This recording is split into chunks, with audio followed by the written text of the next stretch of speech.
Captain Jake Morrison stood on the bridge of the UES horizon, watching the stars stretch into lines as they dropped out of faster-than-light travel. After 6 months of deep space exploration, they had finally reached the edge of known space. The year was 2387, and humanity was taking its first real steps into the unknown galaxy. "Sensors are picking up something strange, Captain," said Lisa Parker from her tactical station. Her fingers danced across the control panel as she tried to make sense of the readings. "I'm getting massive energy signatures about 2 light minutes." Ahead, Jake walked over to look at her screen. The readings showed 2 large groups of ships locked in what appeared to be combat. Bright flashes of weapons fire lit up the darkness between them. "How many ships are we talking about?" "At least 50 on each side," Lisa replied, her voice tight with concern. "Captain, the energy outputs are off the charts. These weapons are far more powerful than anything we have." Dr. Amy Foster looked up from her science station, her eyes wide with excitement and fear. "Captain, these readings suggest we're looking at 2 completely different types of technology. One side is using focused energy beams, very precise and controlled. The other side is using some kind of plasma-based weapons with much more raw power." Ben Collins, the ship's chief engineer, whistled low as he studied the data. "Whatever they're fighting with, it's making our best weapons look like toys. A single shot from either side could probably destroy our entire ship." Jake felt his stomach tighten. They had come out here to explore and make peaceful contact with other species. Instead, they had stumbled into what looked like a massive war between 2 alien civilizations. "Ryan, can you pick up any communications?" "Communications officer." Ryan Hayes shook his head. "I'm getting signals from both groups, but I can't understand any of it. The patterns are completely alien. One side uses a kind of musical tone system, while the other uses harsh, guttural sounds." The bridge fell silent except for the soft hum of the ship's systems. Through the main view screen, they could see distant flashes of light as the 2 fleets continued their battle. Each flash represented weapons that could easily destroy their small exploration ship. "Captain," Lisa said quietly, "we should probably leave. We're not equipped for this kind of situation." Jake nodded slowly, but before he could give the order to retreat, alarms began blaring throughout the ship. "What's happening?" "Both fleets have stopped firing at each other," Lisa reported, her voice sharp with alarm. "They're turning toward us, Captain. I think they've detected our ship." On the view screen, they could see the 2 massive fleets beginning to move. The ships were unlike anything humans had ever seen. One fleet consisted of sleek, crystalline vessels that seemed to glow with their own inner light. They moved with perfect formation, like a carefully choreographed dance. The other fleet was made up of massive, dark ships that looked more like floating fortresses. They moved with raw power, their engines leaving trails of fire in space. "Distance to the nearest ships?" Jake asked. "The crystal ships will reach us in 20 minutes, Lisa replied. "The dark ships will be here in 25 minutes. Amy studied her sensors frantically. "Captain, I'm picking up detailed scans from both fleets. They're analyzing our ship, our technology, probably even our crew. These species are far more advanced than us." The first communication came from the crystalline fleet. Ryan's equipment translated the musical tones into words that appeared on his screen. "Unknown vessel, you have entered a war zone between the Zephyrian Collective and the Krathri Empire. Identify yourselves immediately." Before Jake could respond, a second message arrived, this one from the fortress-like ships. The translation was rougher, the words harsh and demanding. "Strange ship, you will tell us what species you are and why you spy on Krathri warriors. Answer quickly or be destroyed." Jake looked around at his crew. They were all young, all volunteers who had signed up for exploration, not war. Lisa was barely 30, a brilliant tactical officer who had never seen real combat. Ben was even younger, an engineering genius who could fix anything, but had never had to keep a ship running while under attack. Amy was the oldest at 35, but her experience was with peaceful research. Ryan was just 28, eager and smart, but completely untested in a crisis. "Options?" Jake asked quietly. "We could try to run," Ben suggested. "Our engines are pretty fast." Lisa shook her head. "Not fast enough. Both fleets have ships that could catch us easily. We could try to hide, Ryan offered. Maybe behind that asteroid field. Amy pulled up a star chart. The nearest hiding place is too far away. It'd catch us long before we reached it. Jake studied the two approaching fleets. The crystalline ships moved with elegant precision, their formations perfect, and their approach calculated. The fortress ships moved with raw power, their course direct and aggressive. Two completely different species, two completely different ways of fighting, and both of them far more advanced than humanity. Send a message to both fleets, Jake decided. Tell them we are humans from the planet Earth. We are explorers, not warriors. We came here in peace, and we have no part in their war. Ryan worked quickly to send the message in both alien languages. The response from the Zephyrians came first. Humans are unknown to us. You will come aboard our flagship to explain your presence here. Any attempt to flee will be considered hostile. The Krathri response was more direct. Humans will prove. They are not enemies of the Krathri Empire. Send your strongest warriors to face our champions in combat. If you refuse, we will assume you are spies for the Crystal People. Lisa turned to look at Jake, her face pale. Captain, they're both demanding we choose sides. The Zephyrians want diplomacy, but they're clearly not giving us a choice.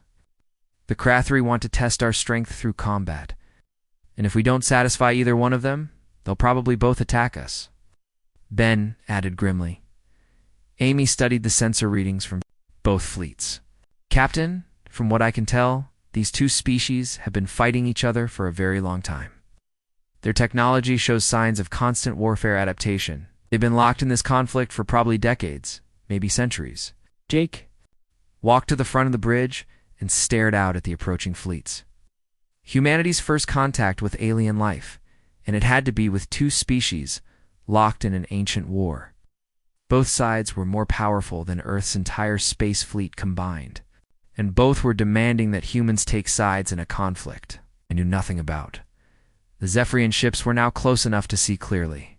They were beautiful in a cold, alien way, like living crystals shaped into perfect geometric forms. Their hulls seemed to pulse with energy, and their weapons were already charging, creating a soft glow along their sleek surfaces. The Krathri ships looked like floating mountains of dark metal, covered in armor plating and bristling with massive weapons. Even from a distance, they radiated menace and raw power. Their engines burned with orange fire, and their hulls were scarred from countless battles. Captain, Ryan said softly, both fleets are demanding an answer. The Zephyrians want us to dock with their flagship in 15 minutes. The Krathri want us to send warriors to their combat arena in 20 minutes. Jake closed his eyes for a moment, thinking of Earth. Of the billions of humans who had no idea that their first contact with alien life was about to go very wrong. When he opened his eyes, he had made his decision. Send a message to both fleets, he said calmly. Tell them that humans do not choose sides in wars we do not understand. Tell them we propose a meeting between all three species to discuss this situation. Lisa stared at him. Captain, that's incredibly risky. We're basically refusing both of their demands. Maybe, Jake replied, watching the alien fleets draw closer. But sometimes the only way to win is to change the rules of the game. The silence on the bridge stretched for what felt like hours, though only minutes passed. Jake Morrison watched the alien fleets through the view screen, waiting for their response to his proposal. Both groups of ships had stopped moving and seemed to be considering his words. Lisa Parker kept her eyes glued to the tactical display. Captain, the weapon systems on both fleets are still active, but they're not targeting us directly anymore. I think they're talking to each other. Ryan Hayes worked frantically at his communications station, trying to intercept any messages between the two fleets. I'm picking up signals going back and forth between them. The Zephyrians are using their musical language, and the Krathri are responding with their harsh tones. They're definitely discussing something. Dr. Amy Foster studied the alien ships. Through her sensors, Captain, this is fascinating. Both species have completely stopped their combat operations. In all my research on warfare patterns, I've never seen enemies just stop fighting like this. Something about our proposal has really caught their attention. Ben Collins looked up from his engineering console. Captain, should I start preparing? For emergency jump? Just in case they decide to blow us up instead of talking? Jake shook his head. Not yet, Ben. If we start powering up our jump drive, they might see it as a sign that we're preparing to run, so that could make them think we're not serious about talking. The first response came from the Zephyrian fleet. Ryan translated the musical tones as they came through. The Zephyrian collective finds the human proposal ... unusual. No species has ever suggested a three-way meeting between enemies. We are curious about human thinking patterns. The Krathri response followed. Immediately after, the harsh sounds translating into rough words. Krathri warriors do not talk with crystal people. But humans show courage by not choosing sides. We will listen to human words, but only if humans prove they are not weak. Lisa turned to Jake with a worried expression. Captain, the Krathri are still demanding some kind of test. They don't seem to understand the concept of peaceful negotiation. Jake nodded. Ryan, send a message to both fleets. Tell them we propose meeting at a neutral location. Ask if there's a space station or uninhabited planet nearby where we can dock safely. The response from the Zephyrians came quickly. There is a research station in the third orbit of the nearby star system. It was abandoned during our war with the Krathri 50 years ago. The station is neutral ground. The Krathri message was shorter. We know this station. Krathri warriors can reach it in 2 hours. Humans and crystal people will meet us there. Amy looked at her star charts. Captain, I'm reading the station they're talking about. It's definitely artificial. Pretty large, too.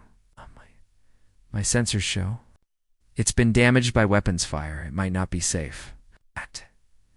Ben studied the engineering data coming from the station. The main power systems are offline, but life support is still working in about 60% of the station. We could make it. Work for a short meeting. Jake made his decision. All right, we're going. Lisa, plot a course for that station. Ben, start preparing portable life support equipment just in case. Amy, I want you to study everything you can about both alien species during the trip. Ryan, work on improving the translation systems. The journey to the abandoned station took 3 hours. During that time, the crew of the Horizon prepared for humanity's first diplomatic contact with alien species. Amy pored over every piece of data they had collected about the Zephyrians and Krathri, looking for clues about their cultures and behavior. The Zephyrians seemed to value precision and order, Amy reported as they approached the station. There. Ship formations are perfect, their movements are calculated, and their language has mathematical patterns. They probably respect logic and careful planning. What about the Krathri? Jake asked. Amy frowned at her data. They're the opposite. Their ships move in aggressive patterns, their language is direct and forceful. Dawn. Their technology focuses on raw power over efficiency. They probably respect strength and courage above everything else. Ryan looked up from his communications work. Captain, I've been analyzing their language patterns. Zephyrians use complex sentence structures with multiple layers of meaning. The Krathri use simple, direct statements that leave no room for misunderstanding. These two species think in completely different ways. The abandoned research station loomed ahead of them, a massive structure that had once been beautiful but now showed the scars of war. Sections of the outer hull were twisted and burned from weapon strikes. Some areas were completely open too. Space. Their atmosphere long since leaked away. Ben studied the station's structure. Captain, the docking bays are still functional. I can get us connected to the main power grid and restore life support to the central meeting areas. As the Horizon docked with the station, they could see the alien fleets approaching from different directions. The Zephyrian ships moved in perfect formation, their crystalline hulls catching the light from the nearby star. The Krathri vessels approached like a pack of hunting beasts, their dark hulls blocking out the stars behind them. Jake led a small team onto the station, including Lisa, Amy, and Ryan. Ben stayed behind to monitor the ship and maintain communications. The interior of the station showed signs of its former purpose as a research facility. Laboratories and living quarters lined the corridors. But everything was covered in dust and debris from the war. They made their way to what had once been a conference room in the center of the station, then managed to restore power and life support to the area, and soon they had a workable meeting space. The room had a large circular table that could accommodate different types of beings. The Zephyrians arrived first. 3 beings that looked like living crystals walked into the room, their bodies translucent and glowing with soft light. They moved with precise, careful steps, and their leader spoke in the musical tones that Ryan's equipment translated. M. Veltar, speaker for the Zephyrian Collective in this sector. We greet the humans and acknowledge your proposal for discussion. The Krathari delegation arrived moments later, and the difference was striking. 3 massive beings covered in dark scales and natural armor stomped into the room. They were at least 8 feet tall, with powerful limbs and faces that looked designed for battle. Their leader's voice was a deep growl that Ryan's system struggled to translate. I am Gorthok, War Chief of the Krathari 4th Battle Fleet. Humans have shown courage, so Krathari will listen. But if this is trick, humans will die with crystal people. Jake stood at the head of the table, feeling very small between the elegant Zephyrians and the massive Krathari. I am Captain Jake Morrison, representing humanity. We appreciate both of your species agreeing to this meeting. Veltar's crystalline form pulsed with light as he spoke. Humans are unknown to galactic records. Your technology is primitive compared. 2 hours? Yet you dare to interfere in our war. Explain your purpose. Gorthic's scarred face twisted into what might have been a grin. Yes, small humans. Why do you think you can speak between Krathari and crystal people? We have been enemies. For 300 years. Amy stepped forward, her scientific curiosity overcoming her fear. 300 years. That's 15 generations of warfare. What started this conflict? Both aliens began speaking at once, their voices rising as they recounted old grievances and ancient battles. The Zephyrians spoke of Krathari aggression and destruction of peaceful colonies. The Krathari told of Zephyrian arrogance and refusal to respect warrior traditions. Jake held up his hands for silence. Stop. Both of you are so focused on your war that you've forgotten there might be other threats in the galaxy. Veltar's glow dimmed slightly. What do you mean, human? Before Jake could answer, alarms began screaming throughout the station. Ben's voice crackled over the communications system. Captain, we've got a problem. Long-range sensors are detecting a massive fleet approaching this system. They're not Zephyrian or Krathari. They're something else entirely. Lisa quickly accessed the station's sensor array from reportable equipment. Captain, I'm reading at least 200 ships, maybe more. They're moving faster than anything we've seen, and Captain ... What? They're heading straight for us. Gorthok rose to his full height, his hand moving to the massive weapon at his side. Is this human trick? Do you bring enemies to attack Krathari? Tell us.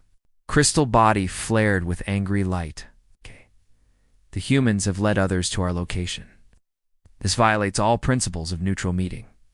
Jake looked at the sensor readings and felt his blood turn cold. The approaching fleet was enormous, larger than the Zephyrian and Krathari fleets combined. Worse, the energy signatures were unlike anything in their databases. This isn't our doing, Jake said firmly. But right now we have a bigger problem than your war. There's an unknown fleet heading toward us, and they're not responding to any communication attempts. Amy studied the sensor data with growing alarm. Captain, based on their approach, vector, and speed, they'll be here in less than 6 hours. If they're hostile, the room fell silent, as the 3 species realized they might be facing a common enemy. Through the station's windows, they could see both alien fleets moving into defensive positions. Their ancient war temporarily forgotten. In the face of this new threat, Jake looked at the 2 alien leaders. The unknown fleet dropped out of faster-than-light travel at the edge of the star system, like a dark storm cloud blotting out the stars. Jake Morrison stared at the sensor readings in disbelief. 200 ships had become 400, then 600, and the numbers kept climbing. Captain Lisa Parker's voice was tight with fear. Final count is 800 ships. They're ranged in a formation I've never seen before. It looks almost ... organic. Dr. Amy Foster studied the alien vessels through the station's powerful Sensors, Captain. These ships don't match any known design principles.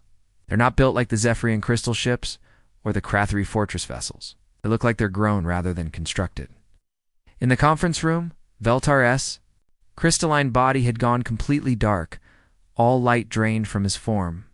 "This cannot be," he whispered, his musical voice filled with dread. "The old warnings spoke of such ships, but we thought them legend." Gorthok, the massive Krathri war chief, had gone very still, his scarred face pale beneath his dark scales. "The Devourers," he growled, his voice barely above a whisper. "The Star Killers have returned." Jake looked between the two alien leaders. "You know what these ships are?" Beltar's form flickered with weak light as he spoke. "Ancient records from both our species tell of the Devourers. They came from beyond our galaxy thousands of years ago. They consume entire civilizations, taking not just resources, but knowledge, culture, even the life force of entire species." Gorthok's massive hands clenched into fists. "Krathri ancestors fought them long ago, barely survived. Thought they were gone forever? Destroyed, or returned to the dark between galaxies?" Amy's face went white as she processed this information. "Captain, if what they're saying is true, these aren't just invaders, they're something far worse." Hayes looked up from his communication station, his young face showing his confusion. "Captain, I'm trying to establish contact with the unknown fleet, but they're not responding to any standard greeting protocols. Wait, I'm getting something." The signal that came through the speakers was unlike anything they had ever heard. It wasn't music like the Zephyrians or harsh sounds like the Krathri. It was something that seemed to bypass the ears entirely and speak directly to the mind. The words that formed weren't really words at all. Life forms detected, knowledge patterns identified, Zephyrian computational methods, Krathri warrior disciplines, unknown human variables. All will be consumed. All will become part of the Devourer collective. The communication ended, leaving the room in stunned silence. Jake felt a chill run down his spine. The voice hadn't been threatening or angry. It had been calm, matter-of-fact, like someone describing the weather. Captain Ben Collins's voice crackled over the comm system from the horizon. "The unknown fleet is moving toward us. They're not in any hurry, just advancing steadily. On their current speed, they'll reach us in 4 hours." Gorthak stood up, his full 8-foot height making him tower over everyone in the room. "Krathri fleet has 300 ships. It's all battle-tested, all ready to fight. But against 800 Devourer vessels..." He shook his massive head. Veltar's crystalline form pulsed weakly. "The Zephyrian Collective maintains 400 ships in this sector. Our technology is advanced, our tactics proven. But the ancient records say that Devourer ships adapt to any weapon used against them." Jake looked at the tactical display showing both alien fleets. Even combined, they were outnumbered more than 2-1 by an enemy that both species clearly feared. What did the old records say about fighting them? "That it's impossible," Veltar replied, his musical voice filled with despair. "Every species that has faced them has been consumed. The Devourers learn from each battle, absorbing the knowledge and abilities of those they defeat." Amy had been studying the sensor data on the Devourer ships, and now she looked up with a worried expression. "Captain, I'm detecting energy patterns from those ships that suggest they're scanning us right now. They're learning about our technology, our weapons, maybe even our biological signatures." Jake made a decision that went against every military protocol he had ever learned. "Ryan, open a channel to both alien fleets. I want to speak to all the ship commanders." "Captain," Lisa protested, "we don't have the authority to coordinate an alien military response." "We do now," Jake replied grimly, "because if we don't work together, we're all going to die." The communication channels opened, and Jake found himself speaking to hundreds of alien commanders from 2 species that had been at war for 3 centuries. "This is Captain Jake Morrison of the human exploration vessel Horizon, speaking to all Zephyrian and Krathri commanders. We're facing an enemy that threatens all of our species. I propose we combine our forces under unified command." The response was immediate chaos. Zephyrian voices overlapped in musical protests while Krathri warriors roared their objections. The two species had never worked together, never trusted each other, never even considered the possibility of cooperation. Veltar managed to quiet the Zephyrian commanders first. The human proposal has merit, but Zephyrian tactical methods are precise and calculated. Krathri fighting methods are crude and unpredictable. Our forces cannot be effectively combined. Gorthek silenced his own warriors with a thunderous bellow. Krathri ships are built for strength and courage. Crystal people fight with fancy light beams and coward tactics. Our forces would be weakened by joining with them. Jake felt frustration building inside him.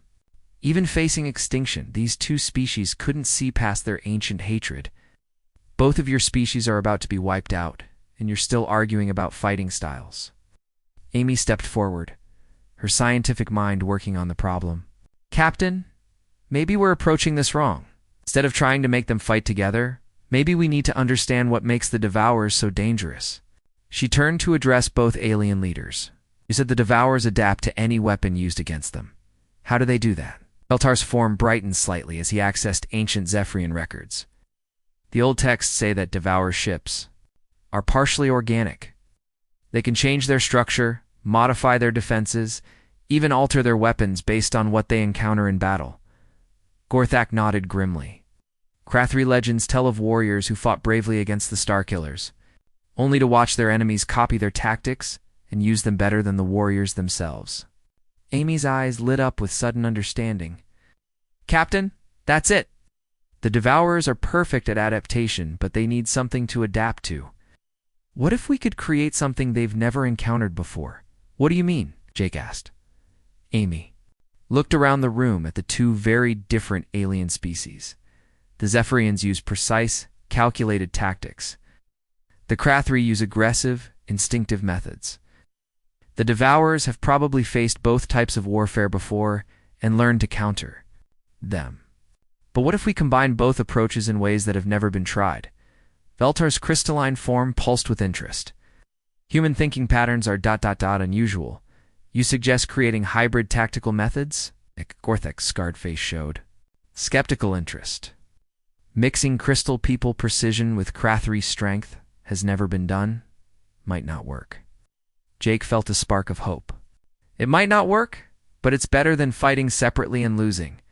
Amy, what would you need to make this happen? Time to study both species' tactical methods and find ways to combine them, Amy replied. I'd need both fleets to be willing to try something completely new. The proximity alarms suddenly began wailing throughout the station. Ben's voice came over the communication system, filled with urgency. Captain, the Devourer fleet just accelerated. They'll be here in 2 hours, not 4. Jake looked around the room at the faces of 3 different species, all facing the same terrible fate. We don't have time for long discussions. Either we try this hybrid approach, or we all die separately. Dar and Gorthak looked at each other across the conference table. 2 leaders whose species had been enemies for centuries. The weight of their civilization's survival rested on their next decision. Zephyrian Collective will attempt this cooperation, Veltar said finally. Gorthak growled deep in his throat, then nodded slowly. Krathri warriors will fight beside crystal people. But if this fails, we die as warriors, not as cowards. Felt the first real hope since the crisis began. And let's get to work. Amy, start analyzing their tactical systems. Lisa, work with both fleets on positioning. Ryan, establish communication protocols that all 3 species can use. 2 hours to create something that's never existed before. As the teams scattered to their tasks, Jake looked out through the station's windows at the approaching darkness. 800 Devourer ships continued their steady advance, confident in their inevitable victory. They had consumed countless civilizations across multiple galaxies, but they had never faced 3 species working together as one. The next 2 hours passed like a blur of frantic activity. Jake Morrison found himself coordinating between 2 alien species that had spent 3 centuries perfecting the art of killing each other. Now they had to learn to fight as one unified force against an enemy that threatened to destroy them all. Dr. Amy Foster worked frantically at her portable computer, analyzing tactical data from both fleets. Captain, this is incredible.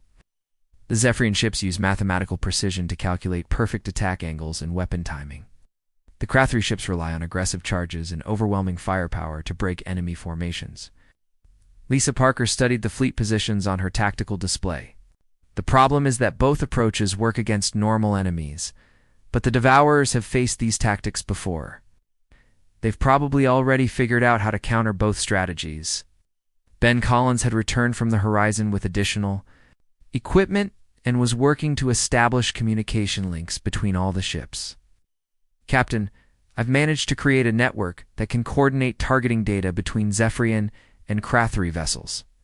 But their weapon systems are completely different. Zephyrian ships use focused energy beams, while Krathri ships use plasma cannons. Ryan Hayes looked up from his translation work. Captain, the language barrier is still a major problem. Heat of battle, the precise timing needed for coordination might be impossible if commanders can't understand each other quickly enough. Jake walked over to where Veltar and Gorthok were standing on opposite sides of the room, still maintaining distance from each other even while cooperating.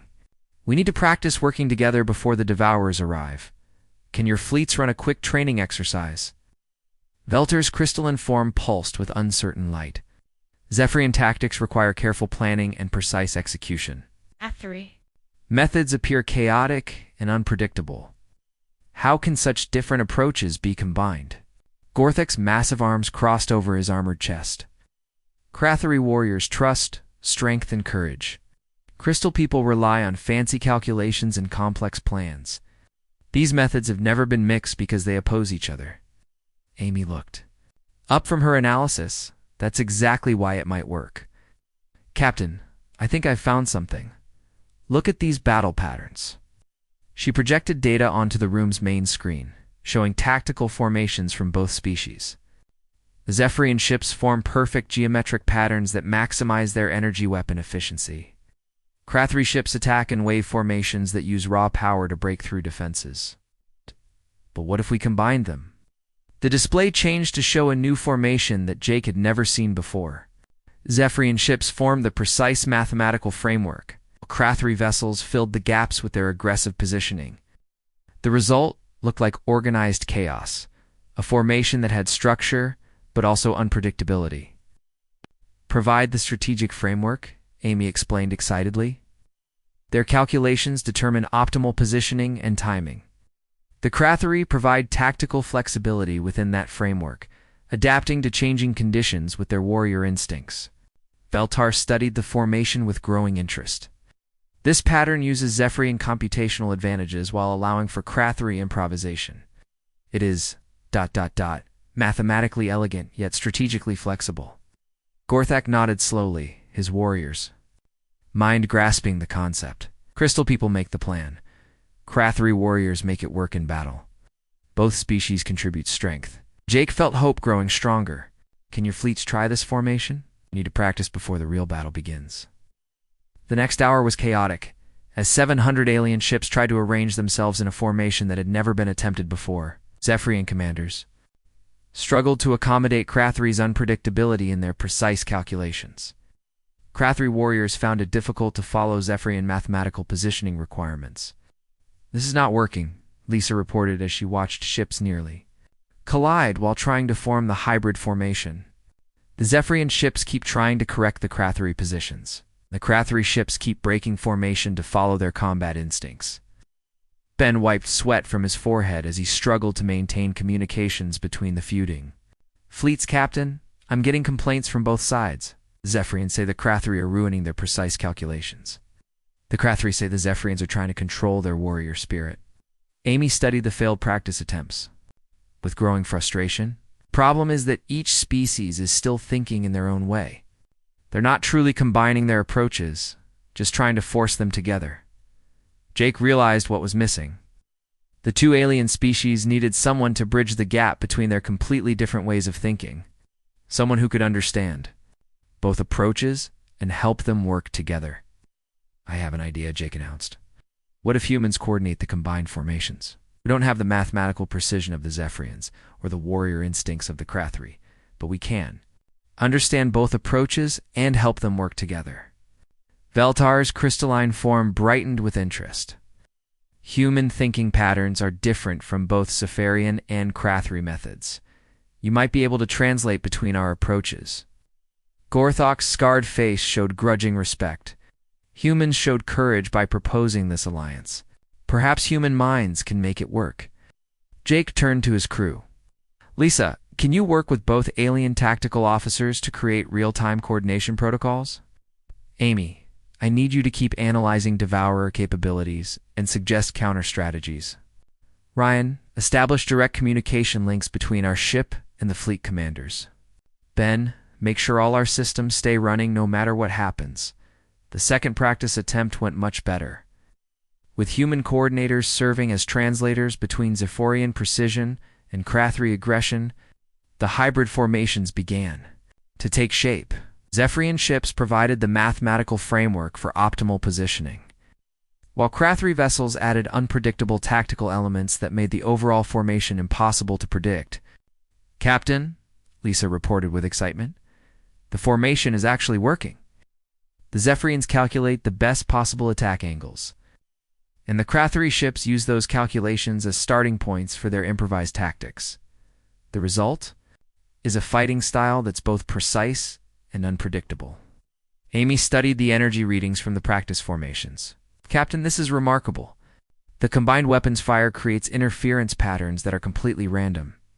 Even if the Devourers scan our tactics, they won't be able to predict what we'll do next because we're making it up as we go along. Ben had managed to create weapon synchronization systems that allowed Zephorian energy beams to enhance Krathri plasma weapons. Captain, when we fire both weapon types at the same target, they create a combined effect that's more powerful than either weapon alone. Just as the fleets were beginning to master the hybrid formations, proximity alarms began sounding throughout the station. The Devourer fleet had arrived at the edge of the star system and was moving steadily toward them. Ryan's face went pale as he monitored the enemy communications. Captain, the Devourers are scanning our formations. They're analyzing our tactical patterns and weapon signatures. Jake looked at the approaching enemy fleet on the main display. 800 dark ships move through space like a living organism. Their organic curves and flowing formations completely unlike anything built by the three allied species. Captain Amy said urgently, the Devourers are starting to change. Their ship configurations are adapting their defenses based on our weapon signatures and formation patterns.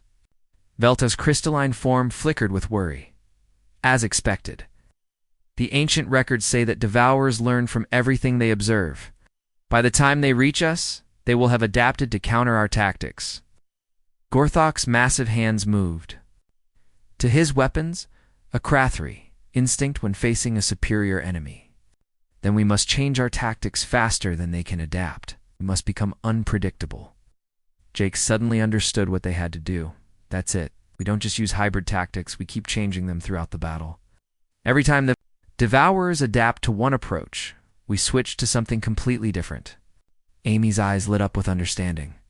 Captain, that's brilliant. We use the fact that we have 3 different species with 3 different ways of fighting. We can keep rotating between Zephorian precision, Krathri aggression, and human adaptability. Lisa worked frantically to program multiple tactical variations into the fleet coordination systems. Captain, I can create rotating battle plans that switch between different approaches every few minutes. The Devourers won't have time to fully adapt before we change again. Ben checked the status of all ship systems across the 3 fleets. Captain, all vessels are reporting ready for battle. Weapon systems are charged, formations are prepared, and communication networks are stable. Jake looked around the room at his crew and the 2 alien leaders who had become unlikely allies. Outside the station windows, he could see the combined fleet arranging itself in the new hybrid formation. 700 ships from 3 different species preparing to fight together for the first time in galactic history. All ships, this is Captain Morrison, Jake announced over the fleet-wide communication channel. How the Devourers have consumed countless civilizations across multiple galaxies. The battle began when the Devourer fleet was still an hour away from the abandoned research station. Jake Morrison watched from the bridge of the horizon as the enemy ships spread out across space like a dark infection. Their organic hulls pulsing with alien energy, Captain Lisa Parker reported from her tactical station. The Devourers are launching smaller ships. Hundreds of them, maybe thousands. They're moving faster than our main fleet can travel. Dr. Amy Foster studied the sensor readings with growing alarm. Captain, those smaller ships are scanning everything as they approach. They're gathering data on our formations, our weapons, even our ship designs. They're learning about us before the main battle even starts. Jake activated the fleet-wide communication channel that connected all 700 Allied ships. All vessels. This is Morrison. The enemy is sending scouts to study our tactics. We're going to give them something to think about. Zephyrian formations. Execute Precision Strike Pattern Alpha.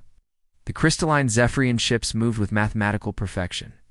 Their energy weapons creating a web of focused beams that destroyed dozens of Devourer scouts in seconds.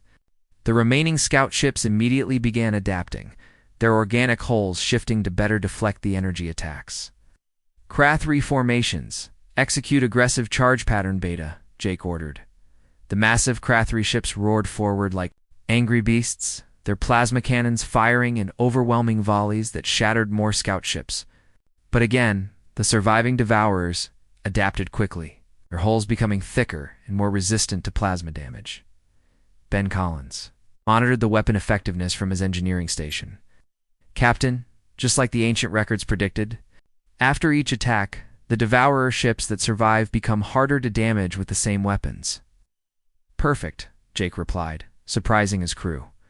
Ryan switched to Tactical Pattern Gamma, human coordination with mixed formations. This time, the Allied fleet moved in the hybrid formation they had practiced. Zephyrian ships provided precise targeting data, while Krathri vessels added unpredictable movement patterns. The combination created attack sequences that the Devourer scouts couldn't adapt too quickly enough. Veltar's voice came through the communication system, his musical tones showing excitement. The enemy scouts are confused by our mixed tactics. They cannot adapt to patterns that combine multiple approaches. Gorthok's deep growl followed. Krathri warriors see enemy weakness. Starkillers expect one type of attack, not three types. Working together, Amy watched the scout ships retreating toward the main Devourer fleet. Captain, the scouts are returning to their motherships. They're probably sharing everything they learned about our tactics. Let them, Jake said confidently. By the time they analyze what we showed them, we'll be using completely different tactics. The main battle began when the massive Devourer fleet reached the Allied defensive line. 800 organic ships faced 700 vessels from 3 Allied species. The Devourers attacked with weapons that seemed to grow from their ships, like living things, firing energy that felt wrong somehow, as if it consumed light itself rather than creating it. All ships execute rotating tactical sequence 1, Jake ordered. Zephyrian, precision formation, 30 seconds, and switch to Krathri, aggressive formation, then human coordination pattern. The battle became a deadly dance of changing tactics. For 30 seconds, the Allied fleet fought with perfect Zephyrian mathematical precision, their energy weapons, creating geometric patterns of destruction. The Devourers began adapting their defenses to counter the precise attacks. Then the formation suddenly shifted to pure Krathri aggression. Massive ships charged forward with overwhelming firepower, their plasma weapons burning through Devourer hulls that had been configured to resist precise energy beams. The Devourers scrambled to adapt again before they could fully adjust. The formation changed once more to the human-coordinated hybrid pattern, combining precision and aggression in ways that defied prediction. Devourer ships found themselves facing attacks they couldn't adapt to because the tactics kept changing faster than their organic systems could respond. Lisa watched the battle progress on her tactical display. Captain, it's working. The Devourers are having trouble adapting because we're not giving them time to complete their defensive changes. But the Devourers were learning too. As the battle continued, Jake noticed that the enemy ships were starting to adapt more quickly. Their organic technology was evolving to handle rapid tactical changes. Captain Amy warned, the Devourers are starting to predict our pattern rotations. They're adapting to the fact that we change tactics every 30 seconds, Jake realized. They needed to change their approach again. All ships, abandon the rotation schedule. From now on, individual ship captains choose their own tactical approach. Zephyrian ships can use precision tactics, Krathri ships can use aggressive tactics, and human ships will coordinate between them as needed. The result was beautiful chaos. The Allied fleet became completely unpredictable because there was no overall pattern to predict. Zephyrian ships calculated perfect attack solutions, while Krathri ships followed their warrior instincts. And human coordinators helped them work together whenever opportunities arose. The Devourers found themselves facing an enemy that couldn't be analyzed because it had no fixed pattern. Every ship was fighting differently, yet they all worked together when needed. It was like trying to fight a force of nature that changed constantly but never lost its purpose. Captain Ben reported with excitement, "We're actually winning. Devourer ship losses are mounting faster than ours. Our adaptation systems can't handle this level of tactical chaos." But the Devourers had one more surprise. The largest enemy ships began combining together, their organic hulls flowing like liquid until they formed massive superships that dwarfed even the biggest Krathri vessels. Gorthok's voice roared over the communication system. "Starkillers make themselves into giant targets. Krathri ships will destroy them with concentrated fire." "Wait," Jake ordered quickly. "That's what they want us to do. If we concentrate our fire on the big ships, we'll be using predictable tactics again." Amy studied the sensor readings from the merged Devourer vessels. "Captain, those combined ships are incredibly powerful, but I think they're also more vulnerable. When they merged, they had to commit to specific configurations. They can't adapt as quickly as the smaller ships." Jake saw the opportunity. "All ships, ignore the big targets.